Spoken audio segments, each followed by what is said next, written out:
Shooting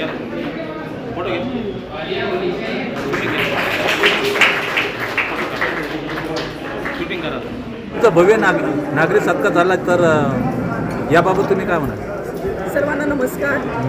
आज या ठिकाणी संकल्प शिक्षण आणि सांस्कृतिक प्रतिष्ठान यशस्वी विद्यालय वाळूज महानगर यांच्या वतीने भव्य नागरी सत्कार या ठिकाणी शिक्षणाधिकारी माध्यमिक अश्विनी लाटकर यांचा माझा करण्यात आलेला आहे. त्याबद्दल संकल्प शिक्षण आणि सांस्कृतिक प्रतिष्ठान यांचे मी मनापासून ऋण व्यक्त करते. या प्रतिष्ठानचे अध्यक्ष आदरणीय डॉक्टर BG गायकवाड सर तसेच कविता गायकवाड मॅडम यांचंही मनापासून ऋण व्यक्त करते की एका अधिकाऱ्याच्या कार्याची कर्तृत्वाची दखल त्यांनी घेतली आणि त्यांच्या प्रतिष्ठानच्या माध्यमामधून त्यांनी जो भव्य नागरी सत्कार या ठिकाणी आयोजित केला त्याबद्दल त्यांचे मनापासून शिक्षण विभागाच्या वतीने धन्यवाद व्यक्त करते. शिक्षण विभाग माध्यमिक हा सातत्याने अनेक नाविन्यपूर्ण उपक्रम हाती घेत आहे. त्यामध्ये शिक्षकांचं साहित्य संमेलन असेल, कॉपीमुक्त अभियान असेल, सराव समृद्धी परीक्षा असतील किंवा विद्यार्थ्यांच्या संपूर्ण गुणवत्ता विकासासाठी विविध उपक्रम कलापथकाचं आयोजनही शिक्षण विभागाने केलेलं आहे. आणि ग्रामीण भागातील विद्यार्थ्यांच्या शिक्षणासाठी आणि त्यांच्या उज्ज्वल भवितव्यासाठी शिक्षण विभाग अग्रेसर आहे. आणि आजच्या या नागरी सत्कार केल्यामुळे एक नवी ऊर्जा आणि नवी प्रेरणा मला मिळाली आहे.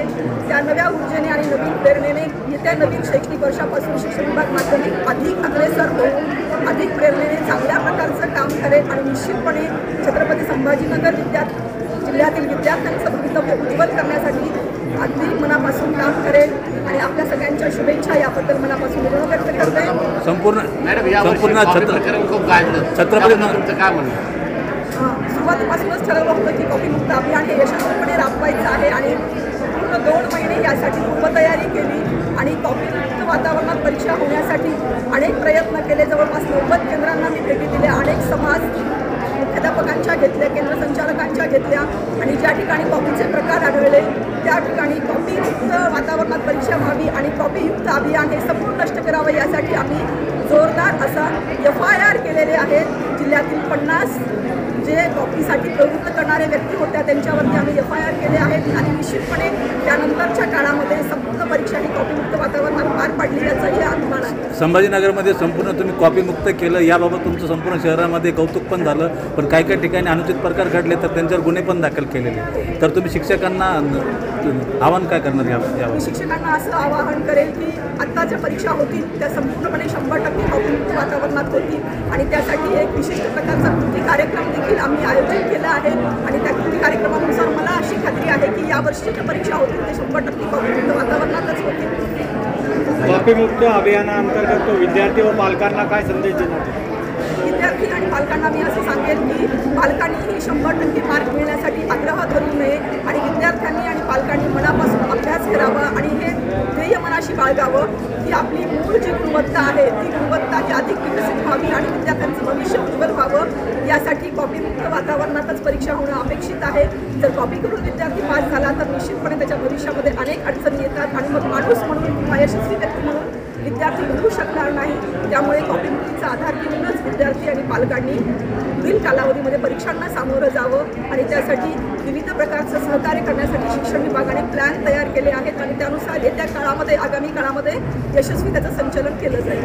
तुमच्या कार्यकाळामध्ये किती विद्यार्थी आतापर्यंत मेरिटमध्ये आले आहेत? आता शिक्षणाधिकारी म्हणून या जिल्ह्यामध्ये आले तर ही पहिलीच परीक्षा होती, परंतु यापूर्वीच्या ज्या परीक्षा आहेत जसं की स्कॉलरशिपच्या परीक्षा असतील, नवोदय परीक्षा असतील, NMMS असेल तर अशा सर्व परीक्षांमधून जवळपास 1200 विद्यार्थी हे मेरिटमध्ये आलेले आहेत मागच्या 10 वर्षाच्या कालावधीत. नागरी सत्कार व कवी संमेलन झालं या ठिकाणी, काय सांगाल सर? नागरी सत्कार याच्यासाठी केले की जे चांगली माणसं असतात, जे चांगली काम करतात त्यातून नागरिक सत्कार होत असतो. साहित्यिकाला प्रेरणा देण्यासाठी मॅडमच्या नेतृत्वामध्ये मागच्या 3-4 महिन्यापूर्वी आम्ही दुसरं शिक्षक साहित्य संमेलन घेतलं. शिक्षकांना कुठंतरी मेंदूची वाटचाल झाली पाहिजे, त्याला लिहितं केलं पाहिजे, त्याला बोलतं केलं पाहिजे, या कवी संमेलनाच्या पाठीमागचा तेवढा होता. सर, आपला जी JPJ अब्दुल कलाम पुरस्कार भेटलेला आहे याबद्दल काय सांगाल? तो सामाजिक कार्यामध्ये मिळालेला आहे. जो सामाजिक काम करतो त्याला कुठे ना कुठं त्याचं बळ जो पोचवतो त्याला कुठं ना कुठं त्याचं फळ मिळत असतं.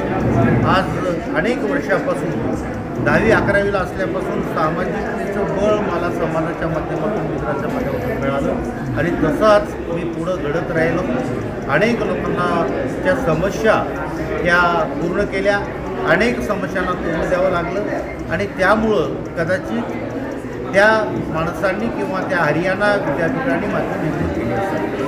आता किती जणांचा सत्कार केला? आता आदरणीय लाटकर मॅडम, EO माध्यमिक विभाग, त्यानंतर आमचे मोरकर साहेब माजी तहसीलदार, त्यानंतर आम्ही दोघांना विशेष पुरस्कार दिलेले आहेत.